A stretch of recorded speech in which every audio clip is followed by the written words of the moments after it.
현수야, 네가 내 집을 팔아넘긴다고? 어머니도 아시잖아요. 지금 우리 사정. 그래서 날 거리로 쫓아낸 게 내 사정이냐? 눈앞에서 낯선 사람들이 집안을 둘러봤다. 손에 쥔 가방 하나.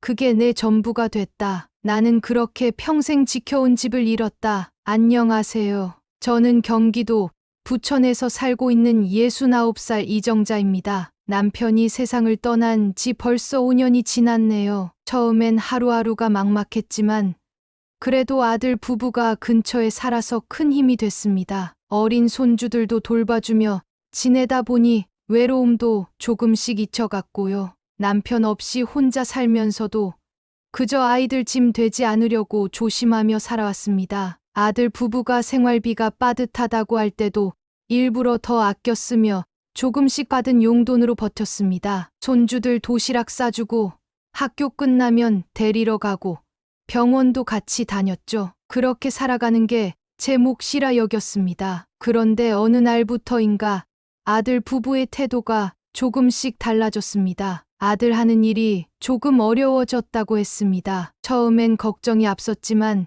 시간이 갈수록 저를 바라보는 눈빛이 이상하게 느껴졌습니다. 괜한 불안감일 거라고 스스로를 다독였지만 그 불안은 결국 현실이 되어버리고 말았습니다. 제가 살아가던 집이 어느 날 갑자기 낯선 사람들의 손에 넘어가 버렸습니다. 부동산 중개인과 몇몇 사람들이 집을 둘러보러 들어왔을 때 저는 제대로 된 설명도 듣지 못한 채 멍하니 서 있기만 했습니다. 눈앞에서 제 보금자리가 사라져 가는 걸 지켜봐야 했습니다. 그렇게 저는 한순간에 거리로 내몰리고 말았습니다. 그날 이후로 제 인생은 완전히 바뀌기 시작했습니다. 하지만 여기서 끝난 이야기가 아닙니다. 저는 다시 일어섰고 어쩌면 지금이 제 인생에서 가장 반짝이는 시간이 아닐까 싶습니다. 그 이야기 지금부터 들려드릴게요. 남편과 처음 이 동네에 자리 잡은 건 30년도 더 된 일이었습니다. 부천에서도 조금은 외진 변두리였지만 둘이 벌어 모은 돈으로 작은 집을 마련했을 때 그저 행복하기만 했습니다. 남편은 목공소에서 성실히 일했고 저는 아들을 키우며 집안을 꾸려나갔습니다. 정자야, 이 집은 내 덕분에 산 거야.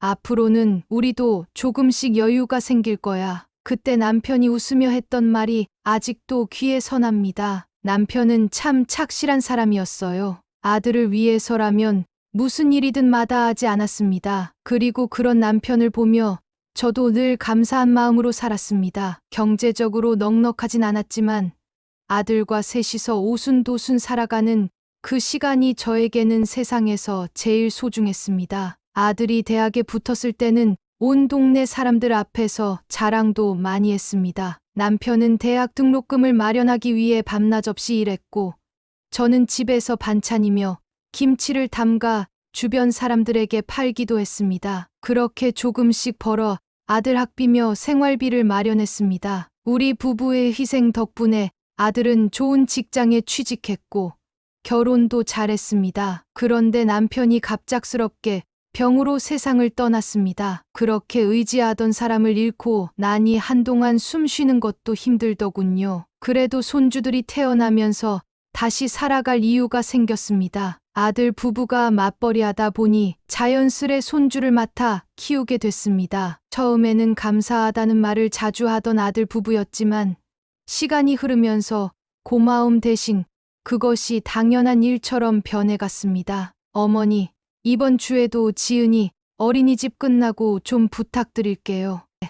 그래, 내가 데리러 갈게. 이런 대화가 일상이었죠. 손주들을 키우면서 웃음도 많았고 제 삶의 위안이 되어주기도 했습니다. 아들 부부가 바쁘다며 자주 식사도 함께 못했지만 저는 서운한 마음을 애써 누르고 살아갔습니다. 그저 아이들이 잘 살면 됐다고 스스로를 다독이며 말이죠. 하지만 아들의 사업이 점차 기울면서 분위기는 미묘하게 변하기 시작했습니다. 어느 날부터인가 아들은 자주 돈 이야기를 꺼냈습니다. 대출이 어렵다는 말, 생활비가 빠듯하다는 말, 그리고 집 이야기까지 꺼내기 시작했을 땐 불안감이 스멀스멀 올라왔습니다. 어머니, 집이 시세도 많이 올랐고 지금 팔면 괜찮은 가격 받을 수 있대요. 그 집은 내 아버지랑 같이 평생 모은 돈으로 산 집인데 그렇게 쉽게 팔 수 있겠니? 물론 당장은 아니고요. 그냥 여러 가능성 중 하나로 생각해 보자는 거죠. 그렇게 말하던 아들은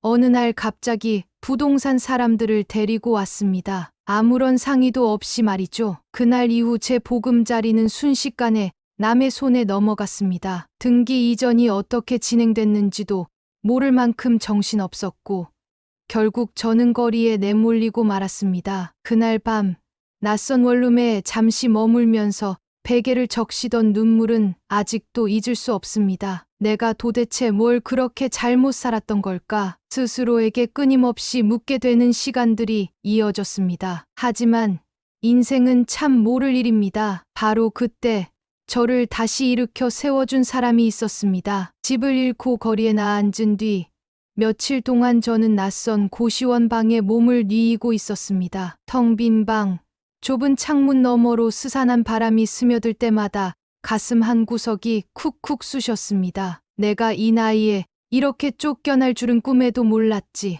낮에는 시장 근처를 맴돌았습니다. 어디라도 사람 있는 곳에 있으면 덜 외로울 것 같아서였습니다. 그날도 비 내리는 오후, 습관처럼 시장 골목을 걷다가 작고 오래된 반찬 가게 앞에서 발길을 멈췄습니다. 가게 안에선 커다란 솥에서 뭔가 팔팔 끓고 있었습니다. 김이 모락모락 피어오르는 모습이 괜스레 따뜻해 보였습니다. 그때 가게 문이 덜컥 열리며 한 아주머니가 얼굴을 내밀었습니다. 거기 어르신, 우산도 없이 뭐 하세요? 아, 그냥 비 피하다 보니 이쪽으로 오게 됐어요. 그 아주머니가 바로 김봉래 사장님이었습니다. 그분은 저를 안으로 들어오게 했습니다. 따끈한 차 한 잔을 건네주며 이따금 건넨 미소가 낯선 곳에서 만난 사람에게 큰 위로가 됐습니다. 얼굴이 많이 상하셨어. 사정이 있으신가 봐요. 예, 그냥 이런저런 일이 있어서요. 혼자 살던 집에서 나와버렸네요. 저도 모르게 속내가 슬며시 흘러나왔습니다. 김 사장님은 말없이 고개를 끄덕이며 제 얘기를 들어주었습니다. 혹시 요리 좀 하실 줄 아세요? 예, 요리는 젊을 때부터 밥상 차리느라 손에 익다 보니 남들보단 좀 할 줄 알죠. 잘됐다. 요즘 가게 손이 딸려 죽겠는데 혹시 도와주실 생각 있으세요? 뜻밖의 제안이었습니다. 저는 잠시 망설였지만 갈 곳 없는 제 입장에선 그것조차도 감사할 기회였습니다. 제가 폐만 안 끼친다면야 뭐든 열심히 하겠습니다. 그렇게 저는 김봉래 사장님의 반찬 가게에서 새 삶을 시작하게 됐습니다. 아침 일찍 가게 문을 열고 나면 채소 다듬기, 반찬 만들기, 배달 포장까지 손이 바쁘게 움직였습니다. 고된 하루였지만 매일 일을 마치고 나면 몸은 피곤해도 마음은 이상하게도 편안했습니다. 어느 날 김 사장님이 반찬 가게 진열대 앞을 서성이며 말했습니다. 정자 씨, 있잖아요. 우리 가게에 김치 메뉴가 없는 거 알죠? 네. 그게 늘 아쉬워 보이긴 했어요. 내가 김치는 손이 안 따라줘서. 근데 정자 씨 손맛 한번 믿어볼까 싶은데 사실 김치는 제 자존심 같은 음식이었습니다. 시어머니에게 전수받은 비법에 제 손맛을 더한 매운 술비김치, 술 안주로도 잘 어울리고 칼칼한 맛으로 소문난 그 스타일의 김치였습니다. 저는 자신 있게 대답했습니다. 김치라면 저만 믿으세요. 제대로 한번 담가 볼게요. 그날부터 새벽마다 김치를 담그기 시작했습니다. 손님들의 반응은 생각보다 훨씬 뜨거웠습니다. 사장님, 이 김치 어디서 담근 거예요? 칼칼한 맛이 진짜 예술이네. 이게 바로 우리 새 직원 정자 씨 솜씨라오. 소문은 삽시간에 퍼져나갔습니다. 젊은 직장인들, 택시기사들, 단골 주부들까지 김치를 사가기 위해 줄을 서기 시작했습니다. 특히 어느 날 한 젊은 손님이 가게 앞에서 김치를 사며 말했습니다. 이거 유튜브에 소개하면 대박 날 것 같은데요. 아니요, 그런 건 몰라요. 그냥 입소문으로만 팔아도 감지덕지죠. 진짜 요즘 술비김치 같은 매운 김치 찾는 사람들 많아요. 제가 아는 먹방 유튜버한테 한번 추천해 볼게요. 그 손님이 정말로 유튜버에게 소개했는지는 몰랐습니다. 며칠 뒤 가게 앞에 카메라를 든 젊은 남녀가 찾아왔습니다. 혹시 여기 술비김치 파는 곳 맞나요? 예, 그런데 왜요? 저희 유튜브 먹방 채널 운영하는데 구독자가 한 30만 명 정도 돼요. 김치 맛 좀 보고 영상 찍어도 될까요? 그렇게 우연히 촬영이 시작됐고 가게 한켠에서 조용히 김치를 담그고 있던 저의 모습도 함께 찍히게 됐습니다. 그 영상은 단 3일 만에 100만 조회수를 넘어섰습니다. 할머니 술비김치 먹방, 찐 손맛 발견, 은둔 고수의 김치. 그 뒤부터는 폭발적이었습니다. 택배 주문 문의가 밀려들었고 전국 각지에서 문의 전화가 빗발쳤습니다. 김복래 사장님과 저는 쉴 틈도 없이 손을 놀려야 했습니다. 하루에 몇백 포기의 김치를 담가도 주물량을 따라가기 힘들 지경이었죠. 정자 씨, 이거 진짜 미쳤어. 내가 장사하면서 이런 날이 올 줄은 몰랐네. 저도 꿈만 같아요. 사장님, 이렇게까지 될 줄은 몰랐죠. 문제는 생산량이었습니다. 조그마한 반찬 가게 주방으로는 감당이 안 됐습니다. 김치통들이 바닥에까지 쌓이고 직원들도 우왕좌왕했습니다. 냉장고 공간도 부족했고 재료 수급에도 차질이 생기기 시작했습니다. 그날 밤 김복래 사장님과 둘이 늦게까지 가게에 남아 고민하다가 결국 큰 결정을 내렸습니다. 정자 씨, 이대로 가면 못 버텨. 아예 김치 전문 공장을 하나 열자. 공장이요? 그래. 요 앞 골목에 비어있는 소규모 공장 자리가 하나 있어. 월세도 괜찮고 가게랑 가깝고 가보니까 김치 담그긴 딱이더라. 그런데 그렇게 해도 될까요? 저희 형편에 정자 씨, 이럴 때 잡아야 해. 기회란 게 평생 오는 거 아니야. 그 말에 저도 용기를 냈습니다. 우리는 가진 돈을 조금씩 보태고 소액 대출도 받아 작은 김치 공장을 열었습니다. 이름도 새로 지었습니다. 정자 술비김치. 오픈 첫날부터 난리가 났습니다. 김치 담그는 공정이 유튜브 라이브로 중계됐고 먹방 유튜버들은 줄줄이 찾아왔습니다. 방송국에서도 연락이 왔습니다. 70세 정자 할머니, 술비김치로 연 매출 5억 도전. 기자가 와서 인터뷰도 했습니다. 마이크를 든 채 제게 물었습니다. 할머니, 이렇게까지 성공할 줄 아셨나요? 아이고, 저는 그저 김치나 맛있게 담가보자고 시작했을 뿐인데 이렇게까지 찾아주셔서 감사할 따름입니다. 그 기사가 다음날 인터넷 포털 실시간 검색어 1위에 올랐습니다. 포털 화면 가득 제 사진이 올라오고 술비 김치, 전설의 손맛이라는 제목이 따라붙었습니다. 그리고 바로 그날 밤이었습니다. 오랜만에 낯익은 번호가 핸드폰 화면에 떴습니다. 아들이었습니다. 잠시 망설이다가 전화를 받았습니다. 어머니, 그래, 현수야.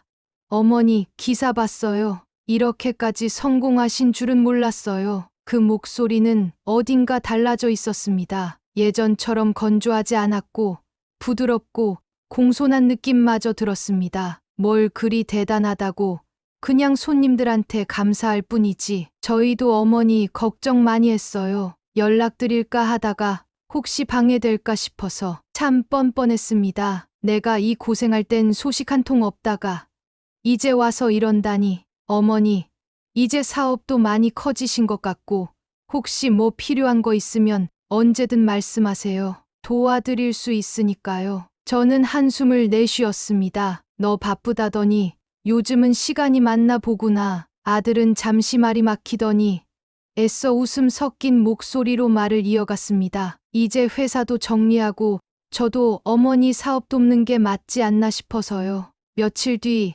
아들 부부는 직접 공장으로 찾아왔습니다. 공장 안에서 김치를 버무리던 제 모습을 멀리서 지켜보며 며느리가 살짝 손에 든 스마트폰으로 사진을 찍고 있었습니다. 어머니, 요즘은 이렇게 김치를 체계적으로 만드는군요. 공장처럼 운영하다니 정말 대단하세요. 그저 손님들이 많이 찾아주시니까 따라가려다 보니 이렇게 됐지. 아들은 주위를 살펴보며 사업 규모를 파악하는 눈치였습니다. 냉장 트럭, 포장 기계, 직원들까지 생각보다 제대로 굴러가는 모습에 놀란 눈빛이었습니다. 어머니, 이젠 가족끼리 같이 키워보면 더 좋지 않을까요? 가족끼리?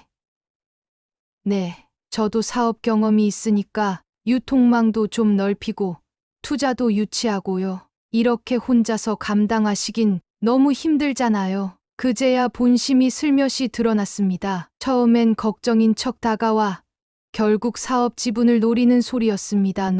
내가 이거 시작할 때는 한 번이라도 물어본 적 있냐? 그땐 이렇게 커질 줄 몰랐으니까요.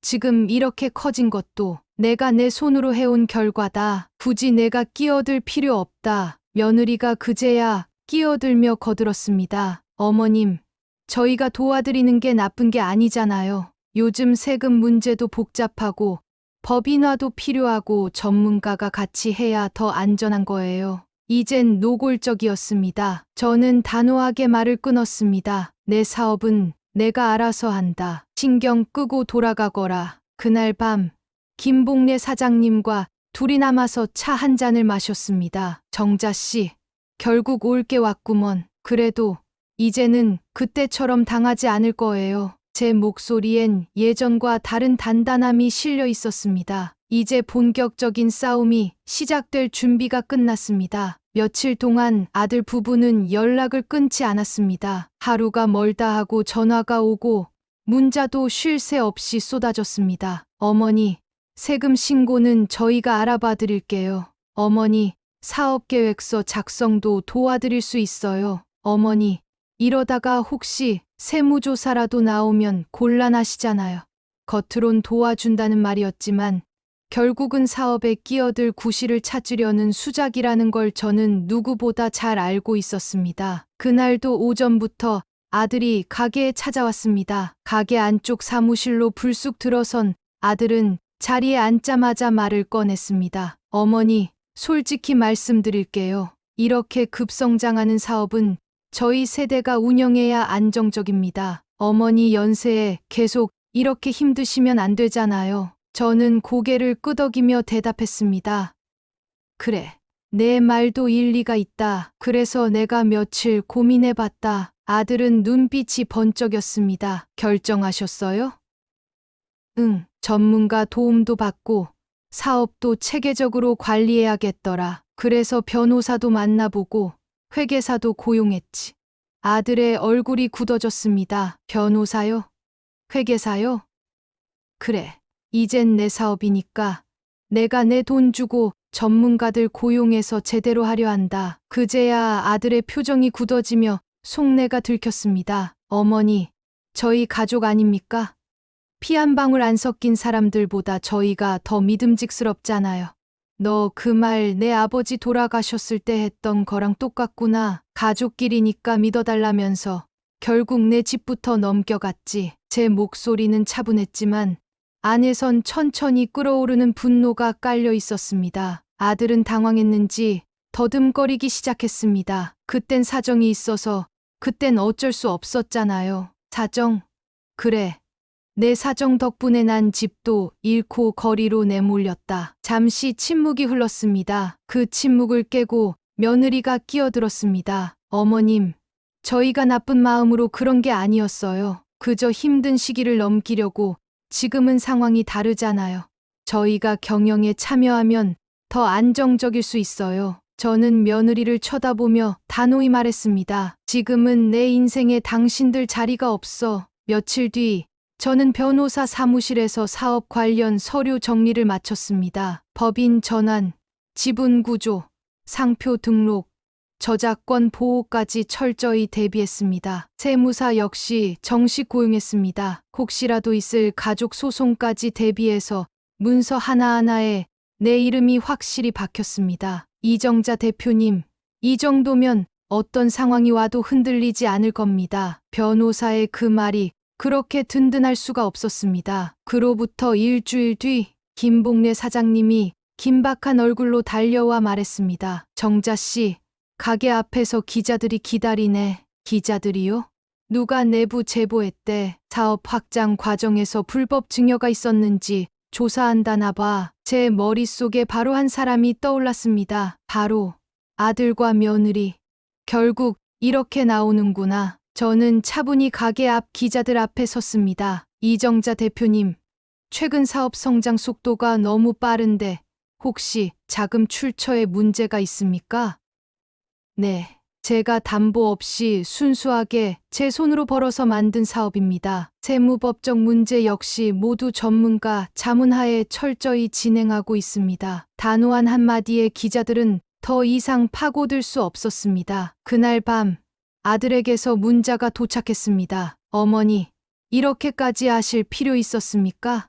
가족끼리 말이죠. 저는 답장하지 않았습니다. 대신 김봉래 사장님과 소주 한 잔을 기울이며 조용히 말했습니다. 이제 겨우 시작이네, 사장님. 그래, 이정자 씨, 이 싸움 우리가 끝까지 끌고 가야지. 제 눈빛은 이제 단단해져 있었습니다. 이제 진짜 폭발은 곧 다가오고 있었습니다. 며칠 동안은 잠잠한 듯 보였습니다. 기자들의 소동 이후 아들 부부도 한동안 연락이 끊겼습니다. 김봉래 사장님이 제 옆에서 조용히 속삭였습니다. 아마 이쯤에서 물러설 사람들은 아닐 텐데 뭔가 꾸미고 있을 거요. 저도 그렇게 생각하고 있어요.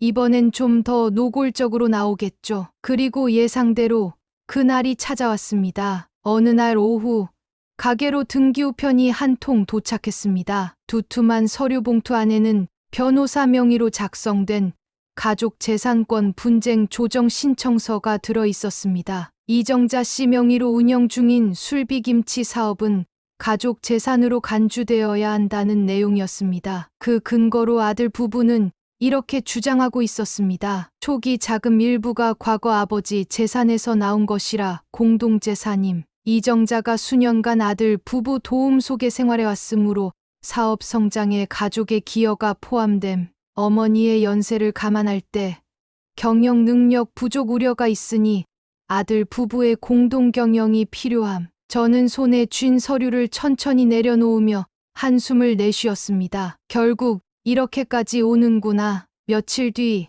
아들이 직접 찾아왔습니다. 이번에는 변호사까지 대동한 자리였습니다. 가게 안쪽 사무실로 들어온 아들은 예전과는 전혀 다른 표정이었습니다. 이젠 숨길 것도 없다는 듯 자신만만한 얼굴이었죠. 어머니, 이건 결국 우리 모두를 위한 일입니다. 우리 모두?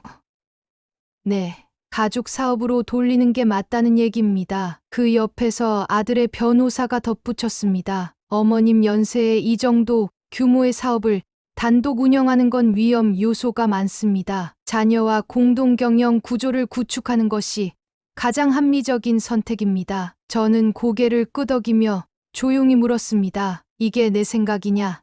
아니면 내 변호사 생각이냐? 아들은 잠시 머뭇거리더니 애써 미소 지었습니다. 어머니, 이젠 감정적으로 보지 말고 이성적으로 보세요. 그 말에 저는 비로소 단단히 마음을 굳혔습니다. 그래, 이젠 감정 아니라 이성으로 말할게. 넌 이 사업 시작할 때 단 1원도 보태준 적 없고 오히려 내 집을 빼앗아 나를 거리로 몰아냈다. 아들의 얼굴이 굳어졌다. 변호사 역시 살짝 당황한 표정이었고 며느리는 조용히 눈길을 피하고 있었다. 그때 내가 도와줬다면 몰라. 그런데 이건 처음부터 끝까지 내 두 손으로 만들어낸 내 사업이다. 며칠 후 저는 김봉래 사장님과 다시 법률사무소를 찾아갔습니다. 변호사는 두툼한 서류철을 책상 위에 펼쳐 보이며 말했습니다. 대표님, 저쪽에서 소송을 걸어오겠다는 신용은 하고 있지만 증거가 부족합니다. 오히려 과거 부동산 강탈건, 어르신의 강제 퇴거건이 이쪽에 유리한 카드로 남아 있습니다. 김봉래 사장님이 제 어깨를 토닥였습니다. 정자 씨, 우리가 이 싸움 이기고 말아요. 저는 미소 지으며 고개를 끄덕였습니다. 이제야 내 인생 싸움 한번 제대로 시작해보네요. 그날 밤 아들의 장모에게서 전화가 걸려왔습니다. 그 목소리는 차가웠습니다. 사돈, 이왕 이렇게까지 커졌으니 가족들 목 좀 챙겨주는 게 좋을 텐데요. 세상 혼자 사는 거 아니잖아요. 나도 세상 혼자 안 산다고 생각했어요. 그래서 가족이란 이름을 그렇게 믿었죠. 그런데 돌아온 게 뭔지 아세요? 그 순간 제 목소리는 흔들리지 않았습니다. 그리고 단호히 한마디를 덧붙였습니다. 앞으로 이 술비김치 사업은 나와 김봉래 사장님이 이끌어 갈 겁니다. 당신네 몫은 여기 없어요. 전화를 끊고 나니 비로소 가슴이 시원해졌습니다. 이제부터 진짜 전쟁이 시작될 테니까요. 며칠이 지났습니다. 아들 부부와 그들의 변호사는 소송 준비를 본격적으로 시작했습니다. 법원에 제출된 서류들은 계속 늘어났고 언론에까지 가족 재산 분쟁 소식이 흘러나가기 시작했습니다. 인터넷 기사 제목이 저를 찔렀습니다. 술비김치 대박난 노무와 가족 소송 수백억 규모 상속권 분쟁. 그 기사를 보고 있자니 어이없어 헛웃음이 나왔습니다. 살면서 이렇게까지 내 이름이 기사로 오를 줄은 몰랐습니다. 그날 밤 김봉래 사장님이 소주 한 병 들고 집으로 찾아왔습니다. 정자 씨, 마음 단단히 먹어야 해. 이젠 진짜 바닥까지 긁으려고 할 거요. 괜찮아요, 사장님. 이젠 흔들리지 않을 겁니다. 며칠 뒤 법정 조정 자리가 마련됐습니다. 긴 테이블 건너편에 아들 부부와 그들의 변호사가 앉아 있었고 제 옆에는 제 변호사와 김봉래 사장님이 함께 했습니다. 조정위원이 조심스럽게 말을 꺼냈습니다. 쌍방 입장 차이가 크긴 합니다만 가족 간 문제이니 원만한 해결을 위해 절충안을 논의해 보시죠. 아들의 변호사가 준비해 온 서류를 내밀었습니다. 저희 측은 사업 지분의 40%를 가족 공동재산으로 인정하는 선에서 타협할 수 있습니다. 저는 서류를 받아 한 장씩 넘겨보았습니다. 정자 술비김치 법인 지분 40% 이양, 경영권 일부 이관. 나는 고개를 천천히 들어 아들을 바라보았습니다.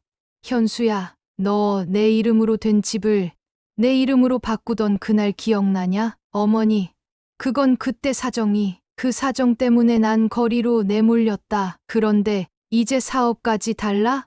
아들은 입술을 깨물며 말이 막혔습니다. 그 옆에서 며느리는 팔짱을 끼고 고개를 돌렸고 변호사는 재촉하듯 끼어들었습니다. 대표님께서 감정적으로 접근하지 않으셨으면 합니다. 이건 철저히 법적 절차상 문제일 뿐. 그 순간 김봉래 사장님이 탁자를 손바닥으로 탁 쳤습니다. 법적이긴 하지. 그럼 법대로 하자고. 이정자 씨가 거리로 나앉을 때 이 사람들은 뭘 했소? 그건 증거도 다 있소이다. 어디?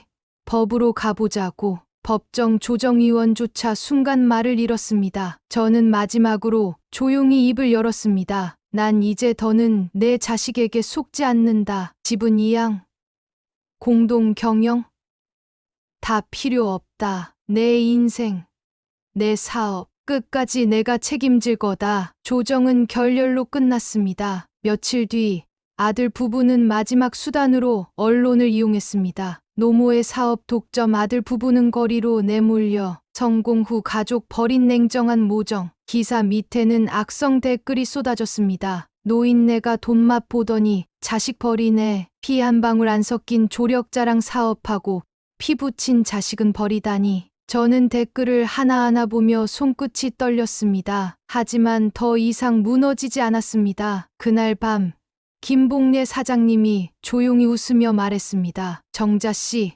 이제 남은 건 결정타뿐이야.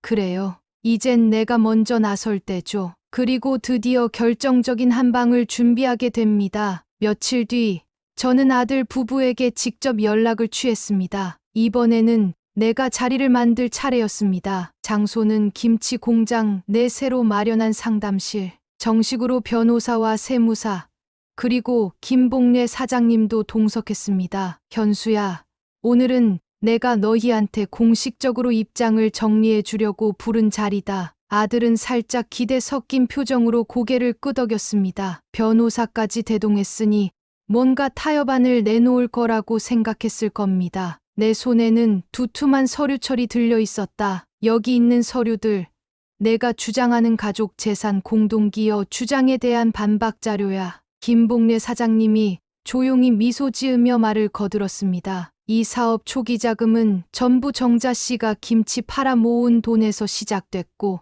사업자 등록부터 운영까지 단 한 번도 당신들 돈은 들어오지 않았소이다. 변호사도 이어서 설명했습니다. 더불어 이정자 대표가 과거 강제 퇴거당했던 당시의 부동산 거래 내역 등기, 이전 기록, 계좌이체 증거까지 모두 확보했습니다. 당시 명백한 협박성 강탈이었던 정황도 자료로 확보했고요. 아들의 얼굴이 굳어졌습니다. 며느리는 자리에서 몸을 움찔했습니다. 어머니, 그건 그때 상황이. 그래, 그땐 내 집을 빼앗아 팔아넘긴 것도 상황이었지. 이제 너희가 말하는 그 상황을 내가 법정에 증거로 제출할 것이다. 내 목소리는 조금도 떨리지 않았다. 너희가 내 집을 빼앗은 것, 내가 거리로 나앉은 것, 그리고 지금 이 사업까지 탐내는 것, 이 모든 걸 나는 더 이상 눈 감아 주지 않는다. 그때 며느리가 그제야 울먹이며 입을 열었습니다. 어머님, 우리도 살려고 그랬어요. 아시잖아요.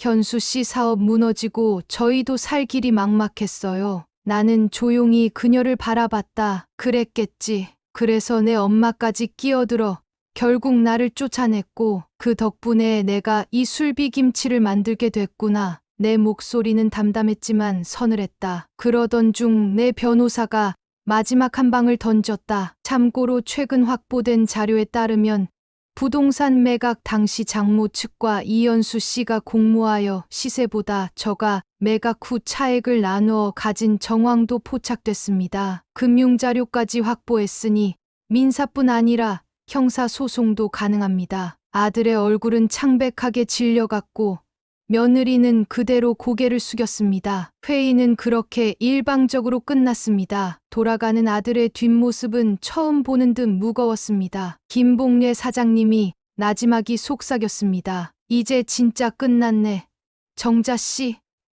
아니요. 이젠 내가 다시 내 삶을 사는 시작입니다. 그날 밤 공장으로 돌아와 김치를 바라보며 나는 조용히 속으로 중얼거렸습니다. 이제서야 내가 진짜 내 인생의 주인이 됐구나. 법정 조정이 결렬된 이후 아들 부부는 잠잠해지는 듯 보였습니다. 하지만 나는 알고 있었습니다. 그들의 마지막 발악이 곧 다가올 거라는 것을. 김봉래 사장님과 나는 가게 사무실에 앉아 철저한 대응을 준비했습니다. 정자 씨, 이번엔 아주 확실히 정리해야 해.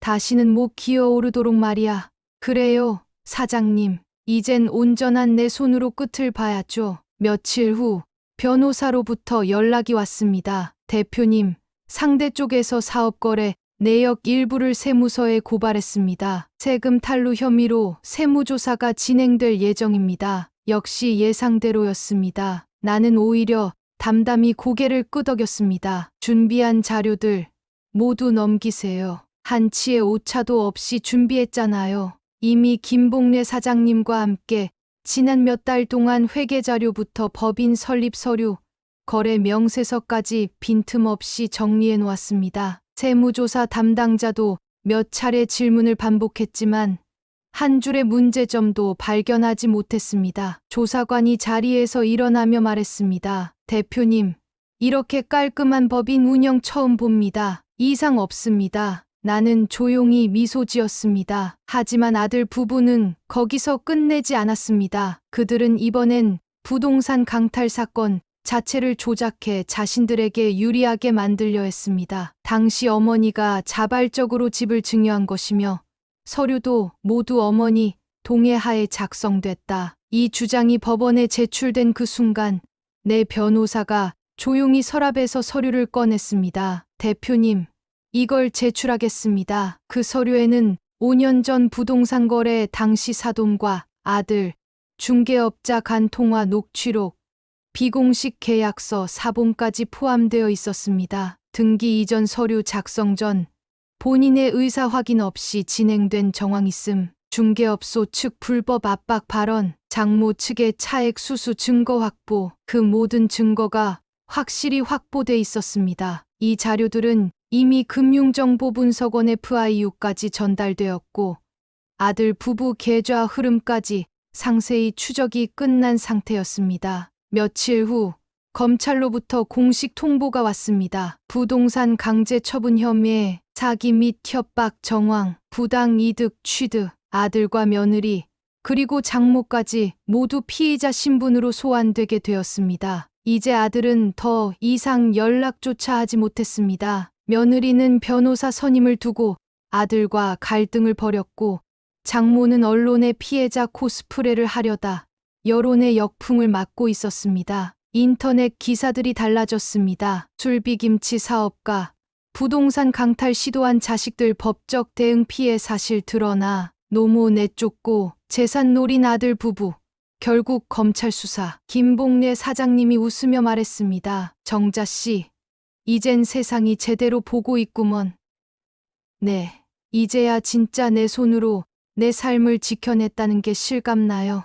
나는 한결 편안해진 마음으로 김치를 버무렸습니다. 빨갛게 물든 양념이 손끝에 닿을 때마다 묵직한 희열이 밀려왔습니다. 이제 이 복수는 아직 끝나지 않았습니다. 남은 마지막 한 수가 기다리고 있었습니다. 검찰 조사가 본격화되면서 아들 부부는 하나둘씩 코너에 몰리기 시작했습니다. 처음엔 끝까지 부인하던 아들도 더는 버티지 못했습니다. 어머니, 저희가 잘못했어요. 한 번만 용서해 주세요. 이제 와서 용서를 구해?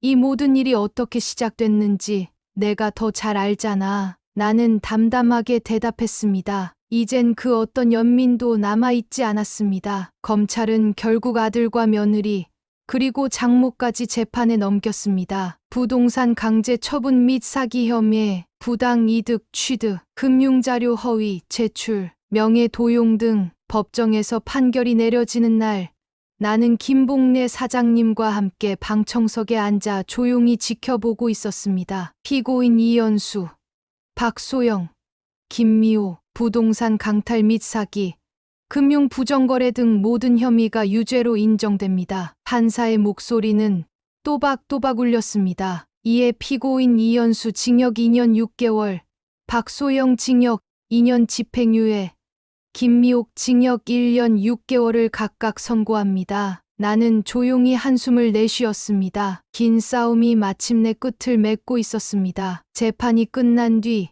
기자들이 몰려들었지만 나는 아무 말도 하지 않았습니다. 그 대신 김봉래 사장님과 가게로 돌아와 김치 공방 문을 열었습니다. 이제 끝났어요, 사장님.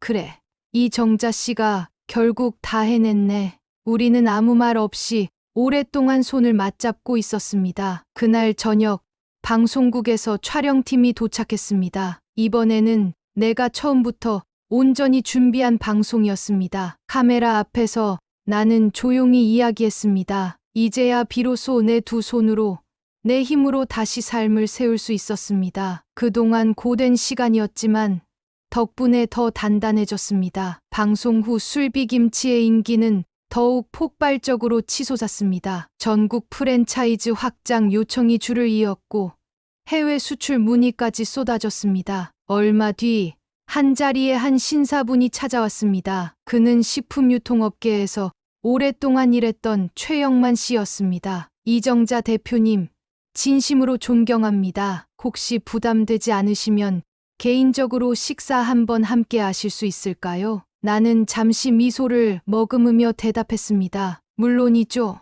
이제부터는 내 삶을 위해 즐거운 시간을 가져야죠. 시간은 그렇게 흘러 나는 이제 술비김치 법인의 대표이자 인생 2막을 살아가는 여성이 되었습니다. 가끔 손주들이 몰래 연락해와 조용히 만남을 가지기도 했습니다. 아이들에게는 죄가 없었으니까요. 할머니, 김치 너무 맛있어요. 그래, 우리 강민이 입맛은 변함이 없구나. 나는 웃으며 손주 머리를 쓰다듬었습니다. 그리고 매일 새벽, 나는 여전히 김봉래 사장님과 공장에 서서 김치를 담급니다. 그 손맛은 그대로고 내 마음은 한층 더 단단해져 있었습니다. 이젠 누구에게도 내 삶을 빼앗기지 않는다. 나는 조용히, 그러나 아주 단단하게 그렇게 다짐했습니다. 안녕하세요. 다시 인사드립니다. 저는 여전히 부천의 김치 공장에서 매일 아침을 맞이하며 살아가고 있습니다. 이제는 술비김치 대표 이정자라는 이름이 조금씩 익숙해졌고 내 손으로 다시 일군 이 삶이 제 인생의 가장 자랑스러운 시간이 되었습니다. 물론